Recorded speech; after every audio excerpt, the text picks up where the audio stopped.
शांति पथ प्रदर्शन का स्वाध्याय हम सभी कर रहे हैं। क्षुल्लक श्री जिनेन्द्र जी वर्णी द्वारा विरचित।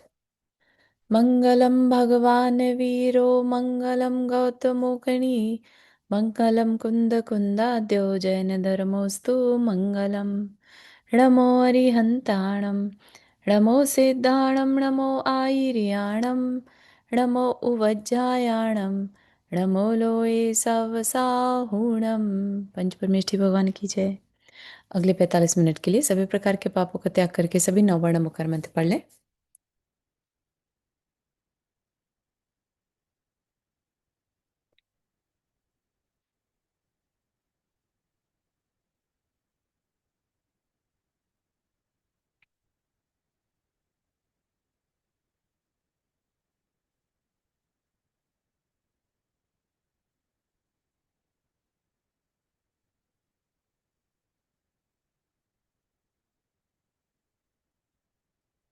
तो हमारा जो कल का विषय चल रहा था परिग्रह को लेकर, और अपरिग्रह किसी के पास है, अगर वो परिग्रह से रहित है तो उसका जीवन कैसा है, उसकी सोच कैसी है, उसके अंतरंग के परिणाम कैसे हैं। हमें अपनी शांति चाहिए तो हमें भी उस अपरिग्रह को एक्सेप्ट करना है ना। परिग्रह ही हमारी सारे विकल्पों का कारण है, ये भी बात हमें समझ में आनी चाहिए। ठीक है। कोई आपको आपके दिमाग में ये चीजें पकड़कर नहीं डाल सकता, अपने आप ही उसको हमें अंदर में लाना होगा, बार बार चिंतन से। ठीक। भो प्राणी, तनिक विचार तो सही कि कब तक चलेगी यह अवस्था। तू नहीं तो तेरी संतान इसके दुष्परिणाम से बची न रह सकेगी। मतलब कि माना कि तुम तो बच जाओगे, कि तुम्हें अच्छे संस्कार हैं, लेकिन समय खराब होने के कारण, है ना, इसमें तुम अपने आने वाली जनरेशन्स को नहीं बचा पाओगे। ठीक है ना। ऑफ कोर्स वो दिखाई भी दे रहा है, जिस तरह का माहौल चल रहा है और जिस तरह से मेंटल हेल्थ इश्यूज बढ़ते चले जा रहे हैं, तो चिंताएं, असंतोष, डर, ये सब चीज़ें बढ़ती चली जा रही हैं। एंजाइटी, स्ट्रेस, डिप्रेशन, है ना, फियर्स। तो ये सारी चीज़ें आज के टाइम में हर पर्सन इजीली बोलने लगा है। तो कह रहे कि कब तक चलेगी, सब सोचो तो सही। आज हमारी भारत सरकार भी देश में इस असंतोष के बढ़ते हुए वेग की रोकथाम करने के लिए अनेकों नियम कानून लागू करती जा रही है, जो तुझे आज अच्छे प्रतीत नहीं होते। कभी भी हमारे ऊपर कोई भी कंट्रोल करे तो हमें अच्छा नहीं लगता, है ना। चाहे वो सरकारी नियम ही क्यों ना हो, क्यों हो, संग्रह किया हुआ है ना तूने, है ना। जैसे बड़े बड़े जो अर्निंग करने वाले हैं, बिलेनियर मिलेनियर जिन्हें कहते हैं, उन पर जब टैक्स लगता तो उन्हें अच्छा नहीं लगता, है ना। और ये टैक्स ही बेसिकली बता रहा है तो इतना कमाना भी क्यों ज़रूरी है। ठीक है ना। थोड़ा सा सोचने की बात है कि बिलीनियर बन जाएंगे तो खाएंगे तो वही रोटी ही, राइट। हमारी ज़रूरतें कितनी हैं हम देख सकते हैं, राइट।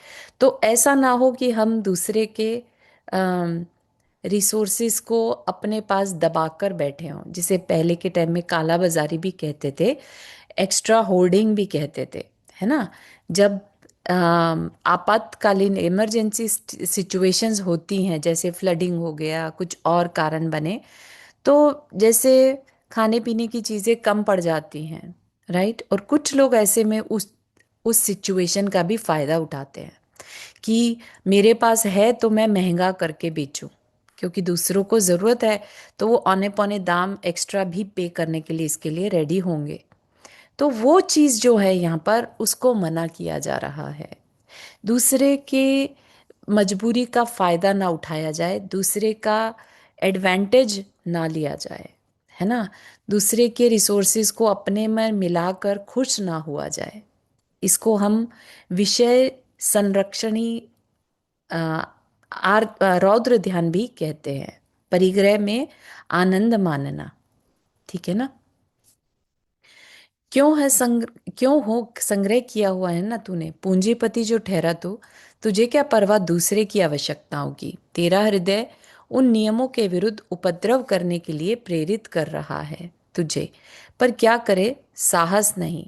तेरे विचार वाले देश तेरे विचार वाले देश में हैं ही कितने। धिक्कार है उस स्वार्थ को जिसने तेरे ही भाइयों के प्रति तुझे इतना हृदय शून्य बना दिया। ठीक है ना। राम राज्य सुनने में अच्छा लगता है, राइट। यूटोपिया या भोग भूमि, ये सब चीज़ें सुनने में इसलिए अच्छी लगती हैं कि वहाँ पर दूसरे से किसी तरह की ईर्ष्या भाव नहीं है ना। सब अपने में खुश हैं। ठीक है ना। तो ये खुशी कहाँ चली गई? तो वही कह रहे हैं यहाँ पर कि स्वार्थी कैसे हो गए हम। जब पहले के टाइम पर यही जमीन आदिनाथ भगवान के समय में भोग भूमि का काल होता था, उसके बाद से ये कर्म भूमि कहलाने लगी, राइट। तो जब भोग भूमि थी, सबको सब कुछ मिल रहा था, रिसोर्सेज थे। जैसी उनमें कमी आने लगी, लोग एक दूसरे के घर से उठाकर लाने लगे, छीनने लगे, लड़ने झगड़ने लगे, अपनी बाउंड्रीज बना ली कि तुम मेरे घर में प्रवेश नहीं कर सकते, ये मेरा है ना। उससे पहले किसी का कोई घर अपना नहीं होता था। जो चाहिए वो पेड़ों से मांगा और काम चल गया। तो कोई किसी की छीनता नहीं था, किसी को कुछ छीनने का डर भी नहीं था। लेकिन जैसे ही वो पेड़ खत्म हुए, अब लोगों को जो था उनके पास उसी को बचाना था। और जब वह भी छीन हो गया तो फिर राजा के पास पहुंचे कि अब क्या करें। तो फिर सारी शिल्प कला सिखाई गई कि इस तरह से तुम घर बना सकते हो, इस तरह से कपड़े बना सकते हो, इस तरह से खेती करके खाना भोजन उत्पादन कर सकते हो। सारी व्यवस्थाएं बतानी पड़ी आदिनाथ भगवान को। ठीक है ना। लेकिन लोगों के मन में भी वो सब चीजें आने लगी कि मुझे बस सब कुछ मिल जाए। ये क्या हुआ? ये अंदर में कषायों की जागृति होने लगी। तीव्र कषायों का काल शुरू हो गया। चतुर्थ काल, तीव्र कषाय का काल। ठीक है ना। सॉरी, चतुर्थ काल नहीं, पंचम काल। तो चतुर्थ काल से ही धीरे धीरे ये सब कुछ शुरू हो चुका था, राइट। कर्म भूमि में अपनी उन कषायों पर विजय पाने से ही मोक्ष मिलता है। इसीलिए चतुर्थ काल में मोक्ष पॉसिबल था। ठीक है ना। अब लेकिन कसाई इतनी हो गई कि उन पे कंट्रोल पा ही नहीं सकते। पंचम काल, छठा काल में मोक्ष पॉसिबल ही नहीं है, क्योंकि कषाय बहुत बड़े लेवल पे बढ़ चुकी हैं। तो कह रहे हैं कि तुझको अपरिग्रही गुरुओं की शरण प्राप्त हुई है, तेरे हृदय में इस आदर्श के प्रति बहुमान उत्पन्न हुआ है। तू इन्हें पृथ्वी का भार कहने के लिए तैयार नहीं। तूने उनको भव समुद्र में पड़ी नौका का खेवनहार स्वीकार किया है। इस आदर्श से तू कुछ ग्रहण कर। आदर्श का सच्चा बहुमान वही है जो जीवन को उस ओर झुका दे। केवल शब्दों में कहने का या पाठ पढ़ने का नाम भक्ति, वह बहुमान नहीं है। बहुमान मतलब अंदर में रिस्पेक्ट। ठीक है। और आदर्श का सच्चा बहुमान का मतलब, आदर्श मतलब जो हमने अपना आदर्श माना है जिसे। ठीक है। हम सिर्फ शब्दों में किसी को आदर्श कहते रहे, अरे हमें तो ना भगवान जैसा बनना है। लेकिन वो सच्चा बहुमान या वो वाकई में हमारे आदर्श हैं कि नहीं है, वो कब पता चलेगा? जब जीवन उस ओर झुका दें, उनके जैसा बनने के लिए हम अपना जीवन समर्पित कर दें। केवल शब्दों में कहने या सिर्फ पाठ पढ़ लिया, पूजाएं पढ़ ली, उसका नाम बहुमान नहीं है। ठीक है। वो तो सिर्फ दिखावा कह सकते हैं या नकल करना कहते हैं। ठीक है। यह आदर्श मूक भाषा में तुझे अपरिग्रहता का पाठ पढ़ा रहा है। परिग्रह अर्थात परि प्लस ग्रहण। परि अर्थात समन्तात, सर्व ओर से ग्रहण। परि का मतलब सब तरह से, और ग्रहण तो ग्रहण होता ही है। दसों दिशाओं से हर प्रकार न्याय अन्याय तथा योग्य अयोग्य के बिना विवेक बिना निज चैतन्य के अतिरिक्त अन्य पदार्थों के ग्रहण की भावना व इच्छा परिग्रह है। निज चैतन्य के अतिरिक्त अन्य पदार्थ के ग्रहण, अपने को चाहते तो शायद वह परिग्रह की श्रेणी में नहीं आता। लेकिन हम अपने को चाहने के अलावा सब कुछ और चाहते हैं, तो अन्य पदार्थों को के ग्रहण की भावना व इच्छा परिग्रह है। इस इच्छा का त्याग सो अपरिग्रह है। ठीक है। तो ये इसीलिए कहा मूर्छा परिग्रह। हम परिग्रह, हमारी मूर्छा को ही परिग्रह कह दिया। मूर्छा यानी हम जिस इल्यूजन में जी रहे हैं, मैं कौन हूं ये नहीं जानना ही हमारी सबसे बड़ी परिग्रह है। ठीक है। हम अपने को जाने बिना बाकी सबको अपना कहते हैं।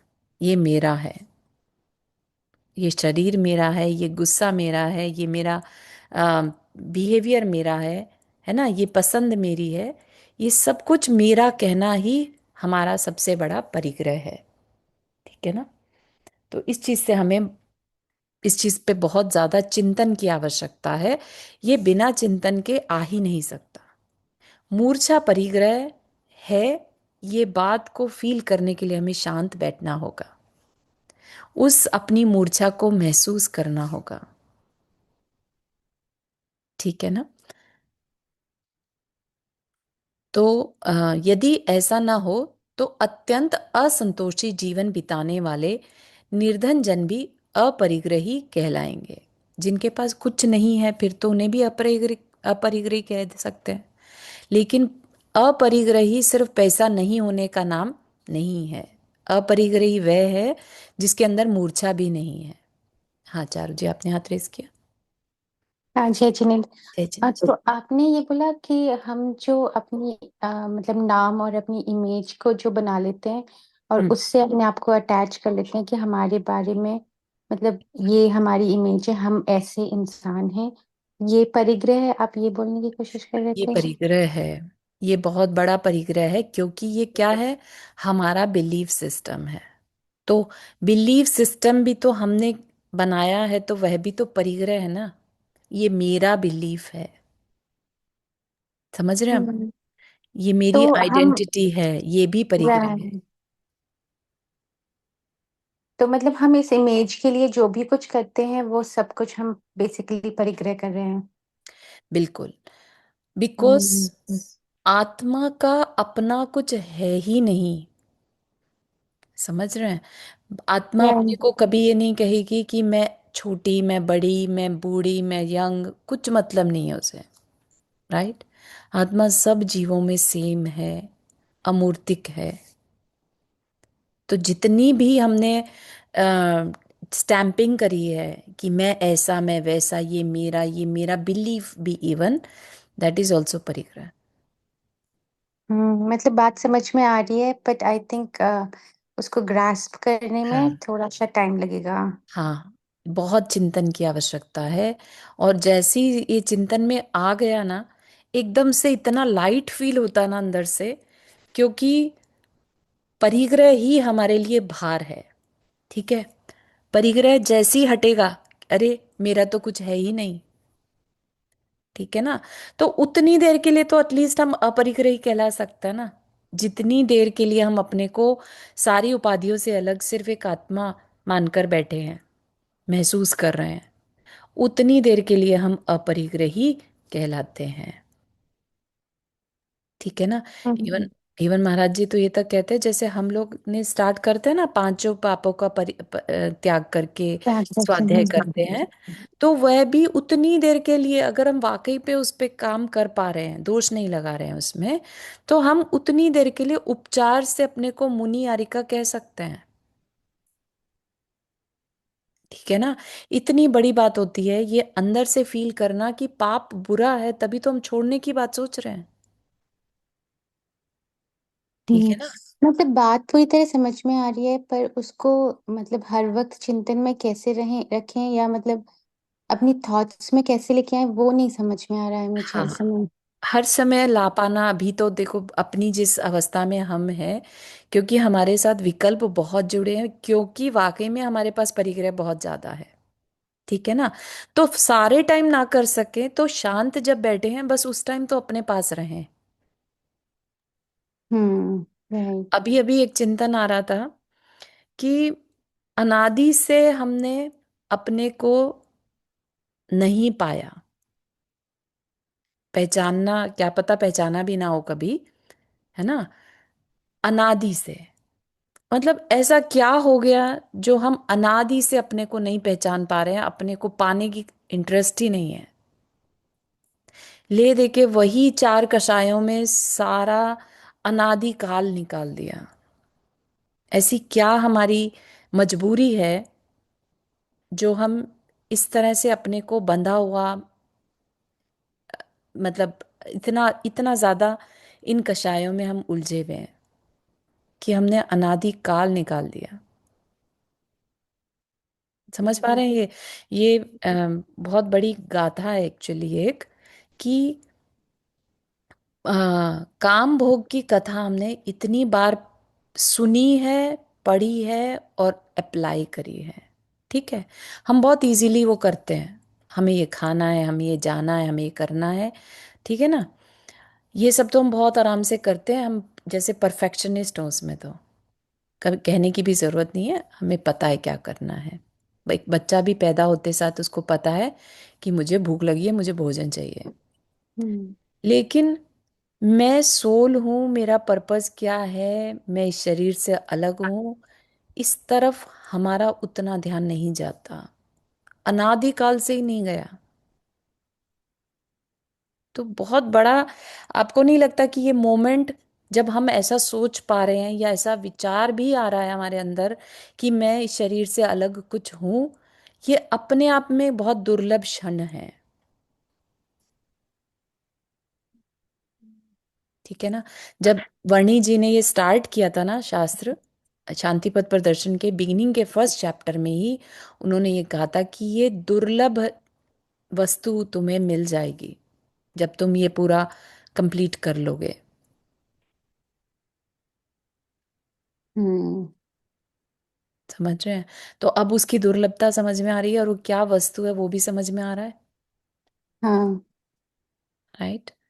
और तभी इस शांति पथ प्रदर्शन को पढ़ने के बाद कितने लोगों ने अपने अंदर वैराग्य को फाइंड किया और लिटरली मतलब ब्रह्मचारी जी बन गए या मुनि महाराज बन गए, चुल्लक जी बन गए। चुल्लक धैर्य ध्यान सागर महाराज जी हैं, मुनिवीर सागर महाराज जी हैं, उनसे तो मतलब चर्चा में ये बात हुई है कि शांति पथ प्रदर्शन पढ़ के उनके अंदर परिवर्तन आया था। और उसके अलावा भी बहुत सारे महाराज जी ने ये बात कही है। तो इसको हल्के में नहीं लेना, बहुत बहुत बड़ा टर्निंग पॉइंट ये हमारे लाइफ के लिए हो सकता है। अरे, हम्म, ठीक है। मतलब अभी अगर बात नहीं भी उतनी समझ में आ रही है तो भी मतलब उसके बारे में हम थिंकिंग कर रहे हैं, this is one step ahead, मतलब we are yes, moving in that yes, direction. We are one step at least. और कुछ नहीं तो नोट्स बनाइए कि हम्म। आज मुझे क्या अलग सा लर्न हुआ यहाँ पर, जो मुझे भले ही क्लियर नहीं है, ये भी लिखिए उसमें कि मुझे कुछ हम्म। लिखना है कि मुझे कुछ क्लियर नहीं है लेकिन फिर भी कुछ अलग हुआ है या समझ आया है, वो और अच्छे से आए आगे फ्यूचर में, ये भावना है। ठीक है। Thank you charge. श्योर। यदि, अच्छा, तो कहा कि निर्धन जन अपरिग्रही कहलाने चाहिए, उनपे तो सामान बहुत कम है। राइट, एक झोपड़ी में रहने वाला 10 बर्तन हो जिसके पास, क्या वो अपरिग्रही कहला सकता है? या चक्रवर्ती है जिसके अंदर मतलब बहुत सारी संपदा है, क्या वो बहुत तीव्र परिग्रही कहलाएगा? नहीं। यहाँ पर चीजों से मैटर नहीं कर रहा है, उसके जीवन में संतोष या असंतोष कितना है वो हमें बताता है कि परिग्रह किस लेवल का है। और किसी चीज के लिए आसक्ति नहीं है वो। आसक्ति। हाँ। यस। आसक्ति कब होती है? जब संतोष नहीं होता। ठीक है ना, नहीं संतोष है तो आसक्ति खत्म होती रहती है, लेकिन हमें क्या करना, हमें क्या चाहिए, हमें नहीं चाहिए। ये क्या है? ये संतोष बढ़ने का की वैल्यू है। ठीक है ना, जिसके जीवन में जितना जितना संतोष, उतना उतना वह अपरिग्रही कहलाएगा। ठीक है। और परिग्रह एक सबसे बड़ा पाप बताया है क्योंकि वह लोभ के कारण होता है। ठीक। परंतु, अच्छा, ये क्वेश्चन रेज किया था कि क्या निर्धन जन भी अपरिग्रही कहलाएंगे? कि ऐसा नहीं है, क्योंकि यह परिग्रह निषेध वास्तव में पदार्थों के लिए या आदर्श की नकल के लिए नहीं किया जा रहा है, बल्कि उनके ग्रहण की इच्छा के निषेध के लिए किया जा रहा है। कि मुझे तो चाहिए ही नहीं, अंदर में उसको पाने की इच्छा का नहीं होना ही अपरिग्रह है। ठीक है ना। इसीलिए इच्छा निरोध तप कहा है। इच्छा का निरोध होना ही तप है। कि इच्छा हो है ही नहीं, तो वो हमारी तप की कैटेगरी में आ जाता है, वो हमारी निर्जरा का कारण बनता है। ठीक है। कर्म कटेंगे कब? जब हमारे अंदर संतोष आएगा।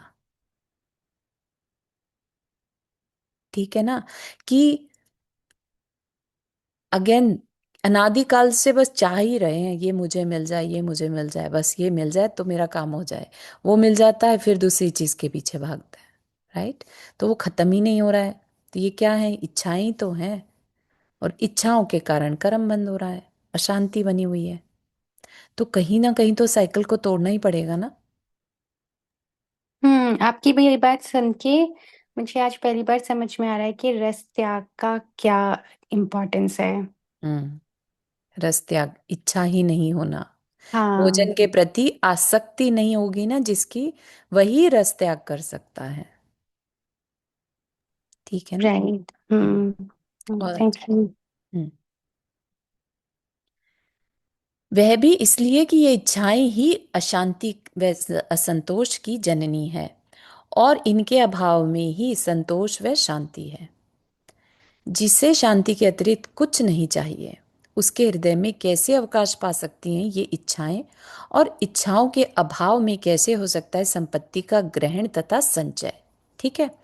तो इसीलिए जो साधु हैं, निर्ग्रंथ साधु हैं, वो बिना किसी परिग्रह के पाए जाते हैं, क्योंकि उनके लिए गोल क्या है? शांति। मुझे बस शांति चाहिए। सरकारी नियम के दबाव से नहीं, बल्कि अपने हित के लिए स्वयं अत्यंत हर्ष व उल्लास पूर्वक इन इच्छाओं के त्याग की बात है। ठीक है। तो अब अपने आप अंदर से इंटरेस्ट आएगा कि मुझे तो कुछ चाहिए ही नहीं, मुझे जो जीवन में जरूरी चाहिए था बस उतना चाहिए, दैट इज इट। किसी के दबाव से किया गया त्याग वास्तव में त्याग नहीं। इस परिग्रह अर्थात संचय की इच्छा के कारण कितने प्राणियों को तुझसे अनेकों प्रकार की पीड़ाएं पहुंच रही हैं। इसके आधार पर उपजे संकल्प विकल्पों के जाल में फंसकर तू क्या कुछ अनर्थ नहीं कर रहा है।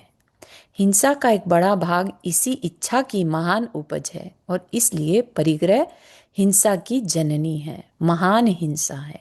सबसे बड़ा पाप परिग्रह है। ठीक है। हिंसा तो परिग्रह के कारण होता है। ठीक है ना। इसलिए कह दिया हिंसा परम परम धर्म। राइट। लेकिन हिंसा रोकनी है तो क्या रोकना पड़ेगा? पहले परिग्रह को रोकना पड़ेगा। और परिग्रह कैसे रुकेगा? इच्छाएं रोकने से रुकेगा। ठीक है ना। तो इच्छाएं रोकने के लिए क्या करना होगा? जीवन को संयमी बनाना होगा। ठीक है ना। जीवन संयमी होगा तो हिंसा से बचेंगे। ठीक है ना। तो सब कुछ अपने आप आता चला जाएगा। तो हम क्या कर लें? अपने जीवन को संयमी बना लें। संयमी बना लें, व्रती हो जाएं। है ना। अपनी अपनी बाउंड्रीज बनाने लगें कि ठीक है, मुझे ना आज से इतना ही चाहिए। बन गई बाउंड्री। अब अब हमें भागने की जरूरत नहीं रहती। ठीक है। मिल गया तो ठीक, नहीं मिला तो ठीक। ठीक। आंशिक अपरिग्रहता। अहो, कैसी उल्टी बात चलती है। लोग आते हैं प्रभु की पूजा को इसलिए कि धर्म होगा, जिसके कारण अधिक धन मिलेगा। प्रभु पर छत्र चढ़ाते हैं इसलिए कि धन मिलेगा। परंतु यहाँ बतलाया जा रहा है कि प्रभु का दर्शन करो इसलिए कि उनका आदर्श जीवन में उतर जाए, उनके जैसा अपरिग्रही बन जाऊं। विचित्र बात है, परंतु आश्चर्य ना कर, क्योंकि वही वस्तु दी जा सकती है जो कि किसी के पास हो। एक अपरिग्रही आदर्श के पास धन है ही कहाँ जो तुझे दे देगा। इससे धन की याचना करना भूल है। उसके पास है अपरिग्रहता, वीतरागता, और उसे ही यह दे भी सकता है, दे भी रहा है। रोम रोम से वीतरागता की किरणें फूट रही पड़ती हैं। कोई लेने वाला चाहिए। ठीक है। अब ये मत समझिएगा कि अरे यहाँ से तो धन ही नहीं मिलता तो अब जाना ही नहीं है। कई लोग अगर वो धन के लिए ही पूजा कर रहे थे, भगवान को मान रहे थे, तो पता चला कि आज से बंद कर दिया जाना, फिर तो ऐसे अम, कि भगवान के पास जाएंगे जो धन देते हों, क्योंकि धन के बिना जिंदगी चलेगी कैसे। अगर इस बात पर विश्वास है तो जैन धर्म कहता है कि धन तो कर्म के उदय से अपने आप आता है। ठीक है ना। ये बिलीफ अपने अंदर होना चाहिए। धन हमारे कर्म से आता है। ठीक है। तो हम पुरुषार्थ करें, अच्छी बात है। हम ये नहीं हाथ पे हाथ रखकर बैठ जाएं, क्योंकि हम उस तरह के, अभी हमने परिवार को रखा है, राइट। हमें तीनों पुरुषार्थ करने को कहा, धन पुरुषार्थ, अर्थ, काम पुरुषार्थ और धर्म पुरुषार्थ, राइट। तो इसका ये मतलब नहीं है कि हम अब हर समय धन ही मांगते रहें। मांगना किस लिए? मेहनत करने से मिल रहा है तो ठीक है, नहीं मिल रहा है तो मांगने से क्या मिल जाएगा, है ना। हमने मूक माटी में भी देखा था ना, ये सूक्ति आई थी, बिन मांगे मोती मिले, मांगे मिले ना भीख। और हम धन मांगने भगवान के पास चले जाते हैं, ऐसे भगवान वो भी वीतरागता देने वाले, उनके पास धन है ही कहाँ, उन्होंने तो खुद ही छोड़ दिया। उस धन को अगर हम उनसे मांगेंगे तो मतलब सोचने वाली बात है ना। तो इस परम सौभाग्य से वंचित न रहे। इस वर्तमान गृहस्थ दशा में भले ही एकदम इस आदर्शवत पूर्ण अपरिग्रही बनने में समर्थ न हो, पर धीरे धीरे त्याग का अभ्यास करते रहने से क्या तेरे अंदर वैसी शक्ति उत्पन्न हो जाएगी? अवश्य हो जाएगी। आवश्यक वस्तुओं का न सही पर अनावश्यक वस्तुओं का त्याग तो सहज कर ही सकता है, और इससे तेरे गृहस्थ में कोई बाधा भी नहीं आती। गृहस्थ को चलाने के लिए आवश्यकता अनुसार धन उपार्जन का न सही पर आवश्यकता से अधिक धन उपार्जन का त्याग तो कर ही सकता है। ठीक है, कि मुझे जितनी मैंने लिमिट बनाई है उतना परिग्रह मुझे करना है, उससे ज्यादा नहीं। ठीक है ना। वो कैसे होगा? अपनी अपनी आवश्यकताओं के हिसाब से। मुझे अपने जीवन में रिटायर होने के लिए, हमें पता है हमें मंथली कितना खर्चा हमारा होता है, अगर नहीं पता तो हमें पता होना चाहिए। ठीक है। हमने लेट से एस्टिमेटेड बजट बनाया, उसको 1 साल का बनाया पहले, फिर मल्टीप्लाई कर दीजिए आप मैक्सिमम कितने साल और जीना का मतलब मानकर चल रहे हैं। ठीक है। 100 साल की एज मान लीजिए, तो जितने साल बचे हैं उतना मल्टीप्लाई कर दीजिए। अब उतना ही पैसा चाहिए। ठीक है ना। उससे ज्यादा हमें नहीं चाहिए। हम अब ये कोई कहने लगे अरे कुछ अनहोनी हो जाए, कुछ ऊपर नीचे हो जाए तो, अब वही बात है, फिर बहुत सारी सोच, इसमें पॉजिटिव सोच रखने की जरूरत रहती है कि जब आज तक चल गया उसी बजट में काम, तो आगे भी चल जाएगा। क्यों इतनी मारामारी करनी है, क्यों इतना नेगेटिव होना है ना। तो हम एटलीस्ट उतना मान के चलें, ये मेरी लिमिट है कि मुझे इतना तो कमाना है, अपने लिए सेव करके रखना है, ताकि मेरा जो ओल्ड एज है वो एटलीस्ट वरी में ना जाए। ठीक है ना। हालांकि वरी वाली कोई बात है नहीं, क्योंकि एज आई सेड कि धन जो है हमारे कर्म के उदय, अगर साता का उदय होगा ना, तो हम बिना धन के भी बहुत खुश रह सकते हैं। समझ रहे हैं आप? और धन है लेकिन असाता का उदय है, तो धन होते हुए भी हम बहुत परेशान रह सकते हैं। तो हमारा गोल क्या है? परेशान रहना, सुख चाहना या धन चाहना? ठीक है ना। तो ये चीज भी हमें थोड़ी सी समझनी होगी। परिग्रह स्वयं दुख। परिग्रह संचय की भावना में अंधा हुआ तो दूसरों के प्रति अपने कर्तव्य को भूला तो भूला, परंतु यह भी भूल गया कि जिसके पीछे तू सुख के लिए दौड़ रहा है वही तेरे लिए दुख का कारण बन बैठा है। किसके लिए दौड़ रहा है? धन के लिए दौड़ रहे हैं, और वही धन तेरे लिए दुख का कारण बन गया है। जिसका संचय तू अपनी रक्षा के लिए करता है वह स्वयं तेरा हनन कर रहा है, तेरी शांति का घात कर रहा है। तू साक्षात इसमें दुख देखता हुआ भी नहीं देखता, यह महान आश्चर्य है। देख भाई, मैं दर्शाता हूं तुझे इस परिग्रह का स्पष्ट दुख। तनिक ध्यान दे इन सुंदर वस्त्रों की ओर जिनकी तूने शरीर की रक्षा के लिए ग्रहण किया। बहुत ही अच्छा आई ओपनर बता रहे हैं कि हमने कपड़े किस लिए पहने थे। ठीक है ना। जो कहते हैं ना कि जो बिगिनर में जो केव मैन थे, वो उनके पास कपड़े नहीं थे, या थे तो पत्तों के बने हुए या जानवरों की छाल के, राइट। उन्हें कपड़े बनाने ही नहीं आते थे कह लीजिए। तो उन्होंने कपड़े बनाए किसके लिए? अपने शरीर की रक्षा के लिए। ठंड लग रही है तो ठंड से कवर हो जाए, गर्मी लग रही है तो उस तरह के कपड़े, है ना।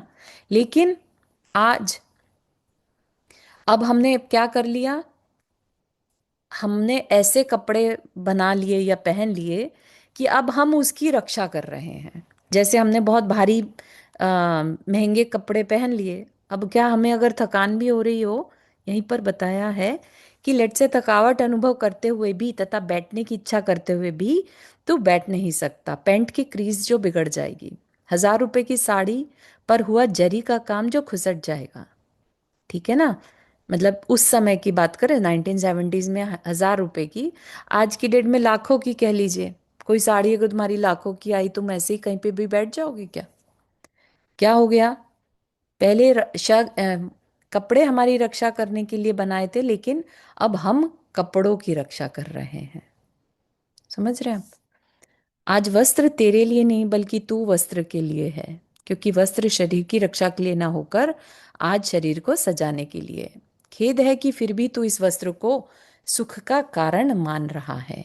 क्या कभी ध्यान दिया है घर में पड़े उस अड़ंगे की ओर? अड़ंगा मतलब एक्स्ट्रा सामान जो इकट्ठा हो जाता है, जिसकी रक्षा तू वर्षों से करता चला आ रहा है, परंतु जो कभी तेरे उपयोग में नहीं आता, है ना। बहुत इंटरेस्टिंग सी बात है कि मतलब जब ये मैंने पढ़ा था तो सोचा वाकई में कि ऐसा हम लोग क्या कर रहे हैं। हम हमारे घर में तो जो चीज़ें, हमने तो बहुत चीज़ों को निकाल दिया जो हम नहीं यूज़ करते, लेकिन इवन जो शोपीस हम रख लेते हैं या चीज़ें इधर से इकट्ठी करके हम मोमेंटो टाइप का, हमारे याद रखने की मेमोरी के लिए चीज़ें ले आते हैं, सजावट की चीज़ें रख लेते हैं, राइट। वो सब भी क्या हमारे किसी काम आ रही हैं? हमारे सिर्फ अहंकार को पुष्ट करती हैं कि यहाँ देखो हमने अपना घर सजाया है। वो घर जो कि छूटने ही वाला है, जो, है ना। और हमने उसको सजा सजा के ऐसे रखा है जैसे पता नहीं हमेशा हम भी इसमें रहने वाले हैं, हमेशा ये चीज़ें भी बनी रहने वाली हैं। ये हमारा बिलीफ सिस्टम है, राइट। दिवाली के समय घर की सफाई करते हुए जब उसका ढेर तेरी दृष्टि के सामने आता है तो तू स्वयं उसको देखकर घबरा जाता है, उसे फेंक देने की इच्छा करता है, परंतु सफाई कर लेने के पश्चात सामान को यथास्थान रखते समय पुनः वह अड़ंगा पूर्ववत अपने स्थान पर पहुंच जाता है, और उस क्षणिक सी घबराहट को जो तुझे उसे देखकर हुई थी तू फिर भूल जाता है। तनिक विचार तो कर कि घर में पड़ा यह सब वस्तुओं का ढेर यदि एक स्थान पर लगाकर देखे तो कितनी वस्तुएं ऐसी होंगी जो तेरे नित्य प्रयोग में आने वाली हैं। यदि सर्व वस्तुएं 1000 हों घर में, तो शायद 50 ही वस्तुएं ऐसी मिलेंगी जो नित्य प्रयोग में आ रही हैं। डेली यूज में हम बहुत कम चीजें यूज करते हैं, है ना। उसमें से लेट से 1000 में से 150 ऐसी हो सकती हैं जो कभी कभी यूज में आ जाती हैं, लेकिन बाकी की 800 चीजें ऐसी होंगी जो कई वर्षों से काम में नहीं आई, न ही जिनकी भविष्य में कोई आवश्यकता प्रतीत होती है, या ऐसी हैं जिनका तेरी दैनिक आवश्यकताओं से तो संबंध नहीं, परंतु नेत्र इंद्रिय की तृप्ति के लिए, सजाने के लिए मात्र रखकर छोड़ दी है। कभी विचारा यह कि इन आवश्यक वस्तुओं को उठाने धरने के लिए, इनकी सफाई के लिए, इनकी व्यवस्था के लिए, इनकी रक्षा के लिए अनेकों विकल्पों में से गुजरते हुए तुझे कितनी व्याकुलता होती है, पर खेद है कि फिर भी तू उसे सुख का कारण मान रहा है। सुख तो है इच्छा की पूर्ति में। क्या धन संचय करने की इच्छा कभी पूरी होनी संभव है? 3 लोक की संपत्ति भी जिस इच्छा में परमाणुवत भासती है, उसकी पूर्ति अनंतानंत जीवों में विभाजित इस सीमित संपत्ति से कैसे हो सकेगी? संपत्ति सीमित है और इच्छा असीम। कौन सी संपत्ति सीमित है? पूरे 3 लोगों की संपत्ति लगा ली जाए तो वो असीमित तो है नहीं, सीमित ही है, राइट। और इच्छाएं कैसी हैं? इनफाइनाइट। इच्छा की पूर्ति हो ही नहीं सकती, ठीक है ना। तो कह रहे इच्छा की पूर्ति के अभाव में तू कैसे इस धन संचय से सुख प्राप्त कर सकेगा। यह संचय तो तेरी इच्छा को और भड़काने वाला है और इस कारण अधिक अशांति व व्याकुलता का कारण है। परंतु आश्चर्य है कि इसको ही तो सुख का कारण मान रहा है। ठीक है। अब कह रहे हैं अपरिग्रहता स्वयं सुख। ठीक है। परिग्रहता तो क्या था? दुख का कारण। अपरिग्रहता स्वयं अपने आप में ही सुख का कारण है। भोचेतन, अधिक धनवान बनने से लाभ भी क्या है? अधिक धनवान कौन? क्या इस बात पर विचारा है कभी? क्या वह जिसका करोड़ों रुपया फालतू बैंकों में पड़ा है अथवा किसी फर्म में लगा है, या कि वह जिसने सर्वस्व त्याग दिया है? धनवान कौन है? विचार तो सही। क्या बैंक आदि में पड़े अथवा तिजोरी में पड़े रुपए को अथवा स्वर्ण आदि संपत्ति को साक्षात रूप से कोई भोग रहा है? क्या वह उसके प्रयोग में आ रही है? उसका भोग तो कोई और ही कर रहा है और संतोष हो रहा है उसे या तुझे, है ना। बैंक में पैसा पड़ा है तो कौन यूज करता है उसको? आपको जानकारी भी नहीं है। उसको बैंक आगे लोन पर देता है, ठीक है ना। उसका यूज तो कोई और करता है, लेकिन सेटिस्फेक्शन कौन मान रहा है अपने अंदर? जिसने अपने बैंक में पैसा रखा है। क्यों? केवल इस कारण कि उसकी बुद्धि में, उसके ज्ञान में यह धारणा पड़ी है कि अमुक स्थान पर पड़ा रुपया मेरा है। बस वह भोग तो रहा है ज्ञान में पड़ी स्वामित्व विषयक उस धारणा को, और आनंद आ रहा है उसे ऐसा मानो वह स्वयं भोग रहा है धन को। किसको भोग रहा है वो? अंदर की एक विचारणा को, राइट, कि मैं इतने पैसे का स्वामी हूं। बस ये एक थॉट से वो आनंद मान रहा है, ठीक है ना। लेट से किसी देश की करेंसी अचानक से खत्म हो जाए, राइट। आपने पैसा बैंक में रखा और वो बैंक फेल हो गया, राइट। सारा पैसा जब्त हो गया। अब क्या करोगे? मजा आ रहा था तो अब भी आना चाहिए था, लेकिन क्योंकि वो सिर्फ स्वामित्व विषयक मन मजा आ रहा था कि मैं स्वामी हूं, है ना, हम खुद उस धन को भोग नहीं रहते। इसी प्रकार यदि तू भी सर्व विश्व को अपना कुटुंब समझकर विश्व रूपी बैंकों में पड़ी त्रिलोक की संपत्ति में यह धारणा बना ले कि यह सब मेरी है, मेरा कुटुंब ही इसे भोग रहा है, तो क्या तुझे वैसा ही आनंद ना आएगा जैसा कि उसे स्वयं भोगने में? ठीक है ना। पूरा विश्व ही अगर तुम, उसकी सारी संपत्ति भी मेरी और उसमें रहने वाले परिवार जन भी मेरे परिवार वाले, तो अपना परिवार अगर कंज्यूम कर रहा है, मेरे पास ना होकर किसी और के पास रखिए तो क्या प्रॉब्लम है?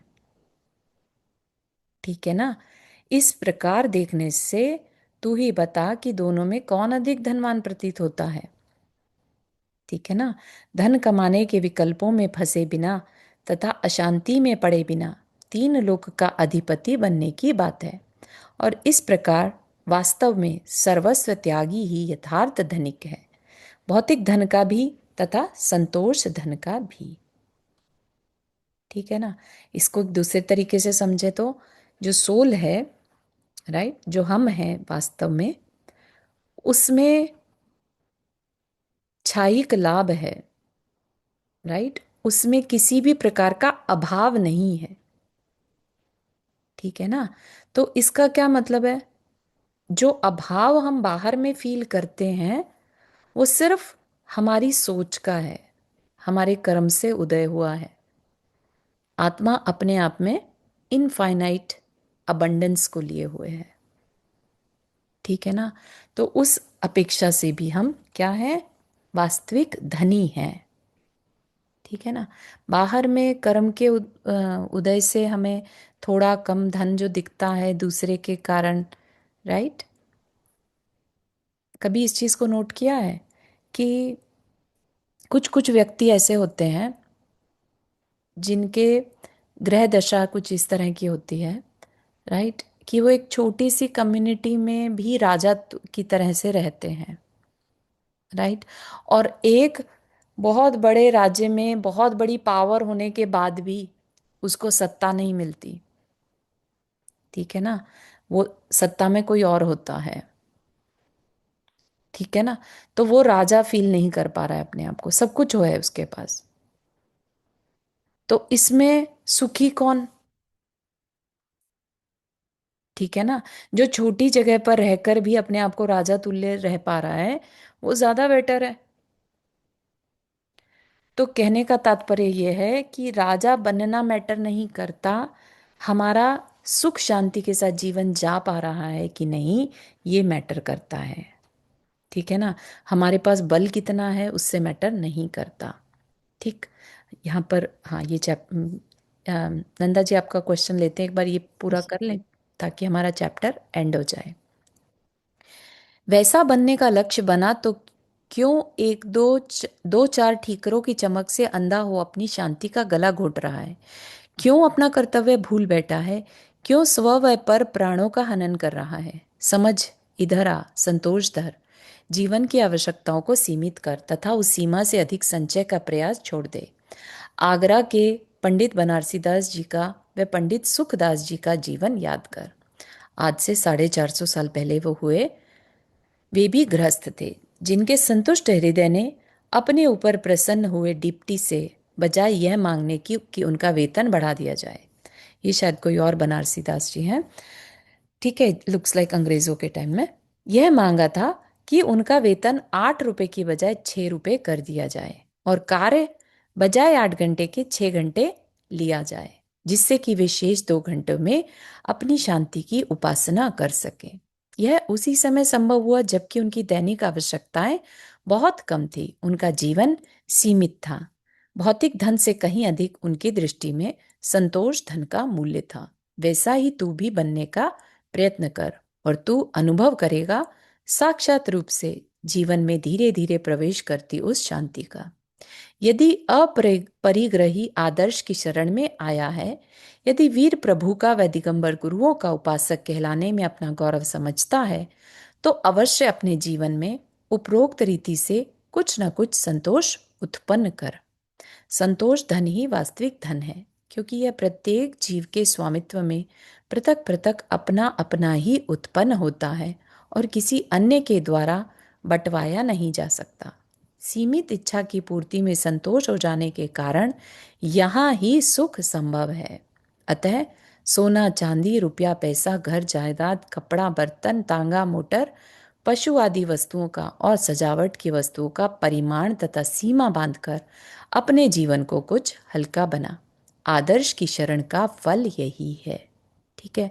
जो हम बोलते हैं कि अ, चत्तारी शरणम पवज्जामि, राइट, अरिहंत शरणम पवज्जामि। तो शरण का मतलब क्या है, जब हमारे जीवन में उनके जैसा बनने के चिन्ह दिखने लगे तब तो कहा जाएगा हमने उनकी शरण ले ली है, ठीक है। तो सबसे इंपॉर्टेंट चीज क्या है यहाँ पर, संतोष धारण करना, ठीक है ना। संतोष का मतलब अपनी इच्छाओं को कंट्रोल कर लेना, अपने जीवन को संयमित कर लेना, बाउंड्रीज बना लेना। तो बहुत बड़ा लेसन है ये। यहाँ पर भी अगर हम अपनी यात्रा को, मतलब पढ़ने की यात्रा को अगर छोड़ना चाहें तो यहाँ पर छोड़ सकते हैं। अगर यही हमारे लाइफ में उतर आए, जीवन में उतर जाए, तो यहीं से हमारा जीवन ऊपर की ओर बढ़ना शुरू हो जाएगा, ठीक है। हाँ नंदा जी, आप अपना क्वेश्चन कर सकते हैं। वो क्वेश्चन नहीं था, मैं बस यही कह रही थी कि जो हमारे सुख दुख होते हैं या शांति अशांति कहते हैं या इच्छाएं कहते हैं, वो कंपेरेटिव होती हैं। बिल्कुल।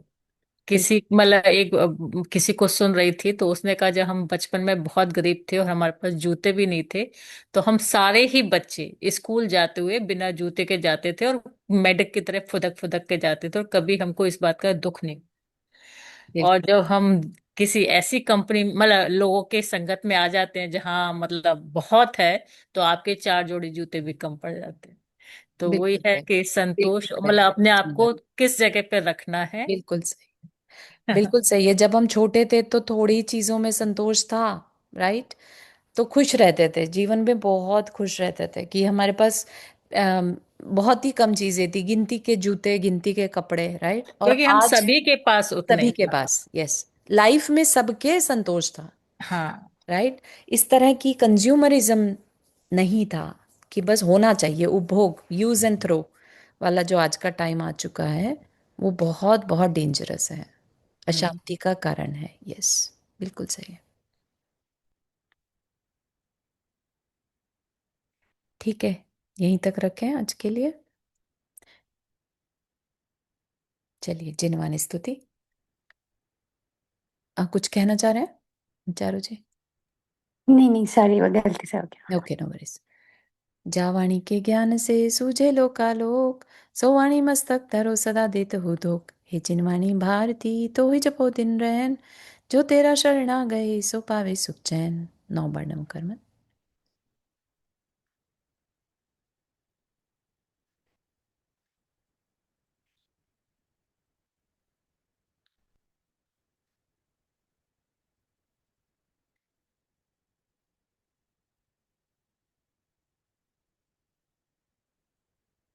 अभी जो नेक्स्ट टॉपिक शुरू होने वाले हैं वो है 10 धर्म, है ना। एकदम राइट टाइमिंग्स है, तो हम इनको पढ़कर, और वास्तव में जो अभी टाइम आ रहा है 10 धर्म को फॉलो करने का, तो देखें हम वाकई में सिर्फ गाना बजाना करके नहीं आ जाए मंदिर में, और वाकई में हमारे जीवन में वो उतर रहे हैं क्या 10 धर्म, या हम कुछ सीख पा रहे हैं, बदल पा रहे हैं अपने जीवन को, वो हमारे लिए ज़्यादा मैटर करेगा। ठीक है, चलिए, सभी को जय जिनेन्द्र। जय जिनेन्द्र। जय जय जय जिनेन्द्र जिनेन्द्र। सभी को। जय जिनेन्द्र। जय जिनेन्द्र जय सभी को। जिनेन्द्र सभी को।